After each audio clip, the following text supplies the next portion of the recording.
Senhores e senhoras, com vocês, uma das maiores invenções da história da humanidade, o computador. Talvez você só use o computador para encher a caixa de e-mails da namorada. Ou passe horas diante da tela tentando pular para a fase 778 do seu jogo preferido. Não vou negar que isso pode ser bem divertido. Mas o computador não é um console de jogo, nem um correio sofisticado de última geração.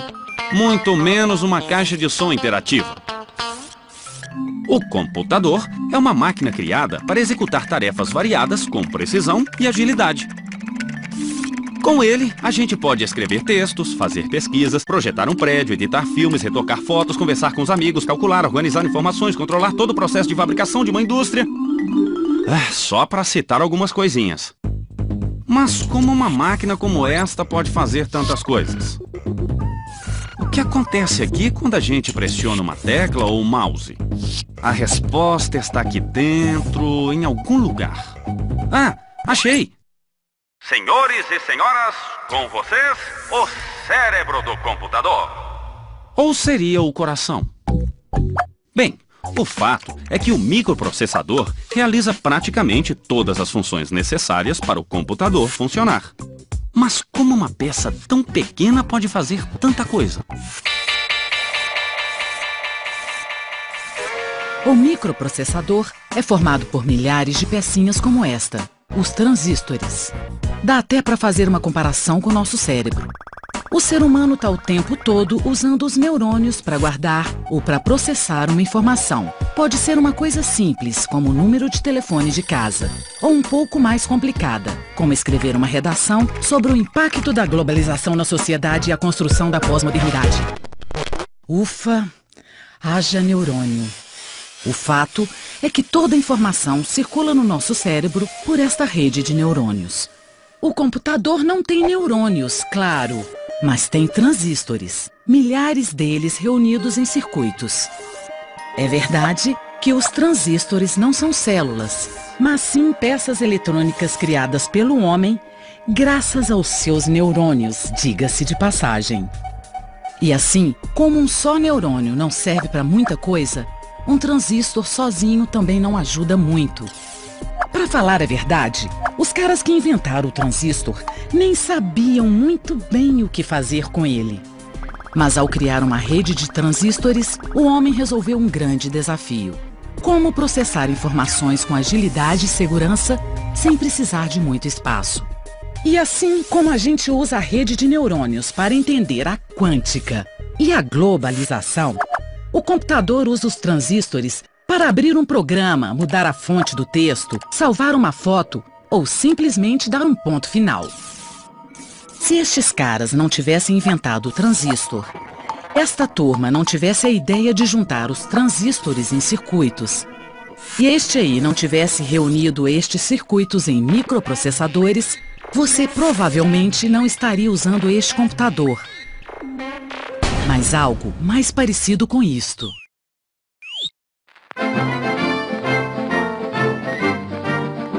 Este computador foi criado antes da invenção do transistor. O Colossus, como ficou conhecido, era enorme e funcionava à base de 1.500 válvulas. Acredite ou não, este trambolho ajudou a vencer os nazistas durante a Segunda Guerra Mundial. Ele foi usado para decifrar as mensagens trocadas pelos inimigos em forma de códigos. Alguns anos depois, o exército americano lançou o primeiro computador digital eletrônico em grande escala. O ENIAC, como ficou conhecido, parecia mais uma central telefônica. Ele era enorme, do tamanho de uma casa de 4 quartos e 2 andares. Naquela época, o ENIAC foi considerado uma evolução e tanto. Mas apesar de todo o tamanho, ele não conseguia fazer mais do que uma simples calculadora de bolso atual. Os operadores tinham que programar o computador manualmente. Ele precisava de muita energia para funcionar. E as 17.000 válvulas queimavam a toda hora. Se você já teve o desejo quase incontrolável de jogar um computador pela janela, pode imaginar o que sentiram estes pobres operadores naquela época. Com a invenção dos transistores, o ENIAC e todos os computadores movidos a válvula viraram peça de museu. Começava uma nova era na evolução dos computadores. Graças ao transistor, foi possível criar um microprocessador. E como o microprocessador é pequeno e consome pouca energia, foi possível construir computadores pessoais. Sem os microprocessadores, os computadores seriam enormes, caros e precisariam de muita energia elétrica para alimentá-los. Mas como uma peça tão simples, uma espécie de chave que pode estar aberta ou fechada, pode ter sido tão importante para a evolução do computador?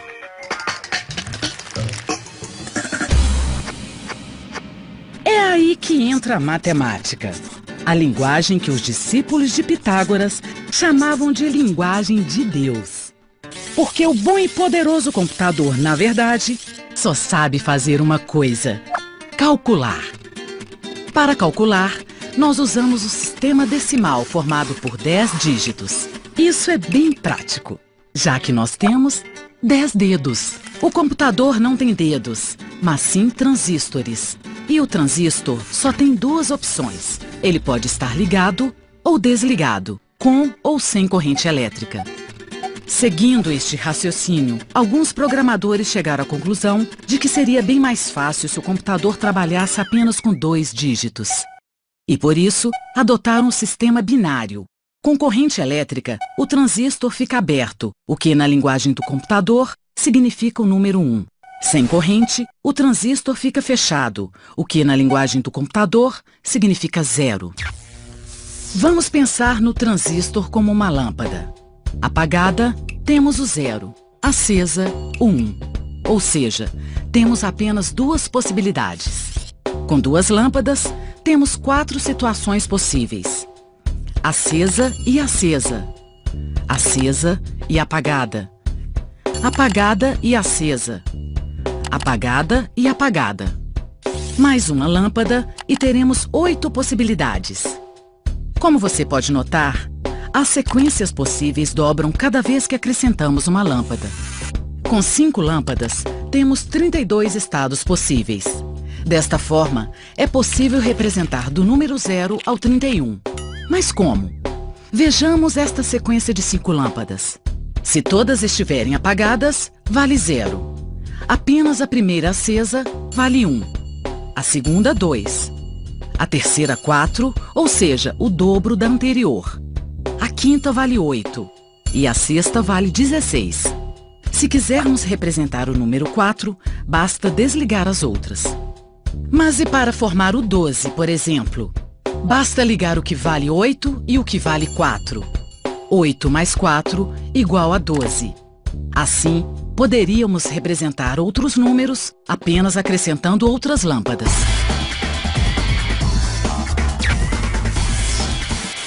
O sistema binário não é nenhuma novidade. Há mais de 2000 anos, matemáticos indianos já imaginaram um sistema numérico representado apenas por zeros e uns. Outros teóricos ajudaram a sistematizar esse sistema ao longo dos séculos. Mas foi só em 1801 que um tecelão francês teve a ideia simples, e por isso mesmo genial, de aplicar o sistema binário para automatizar os teares. Produzir os tecidos que encantavam reis e rainhas na Europa era uma tarefa difícil e demorada. Os tecelões tinham que amarrar fio por fio para criar diferentes formas e desenhos. Jacquard conhecia o sistema binário e resolveu criar cartões como estes para agilizar o trabalho. A presença ou ausência de uma perfuração em frente a cada haste determinava se o fio deveria ficar por cima ou por baixo. Em 1804, Jacquard criou um tear que funcionava totalmente automatizado, permitindo ao tecelão executar padronagens complexas de uma forma quase impossível até o momento.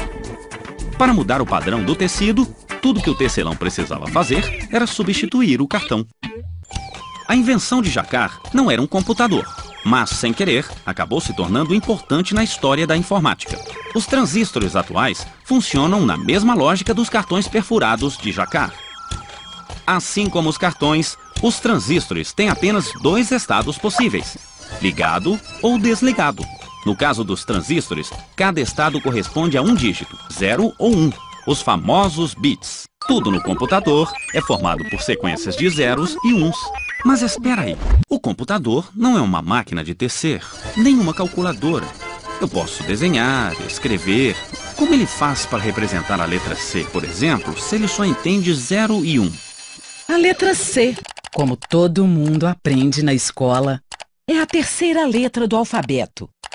Ela vem antes do D e logo depois do B e serve para formar um monte de palavras.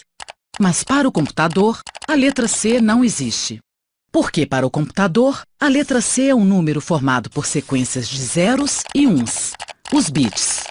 E assim como o computador não precisa aprender o alfabeto, o ser humano também não precisa entender o código do computador. Porque o teclado faz esse meio de campo entre nós, seres humanos alfabetizados, e ele, o computador digital. Desta forma, o computador consegue escrever qualquer texto, usando apenas 2 dígitos. Cada 0 e 1 representa um bit.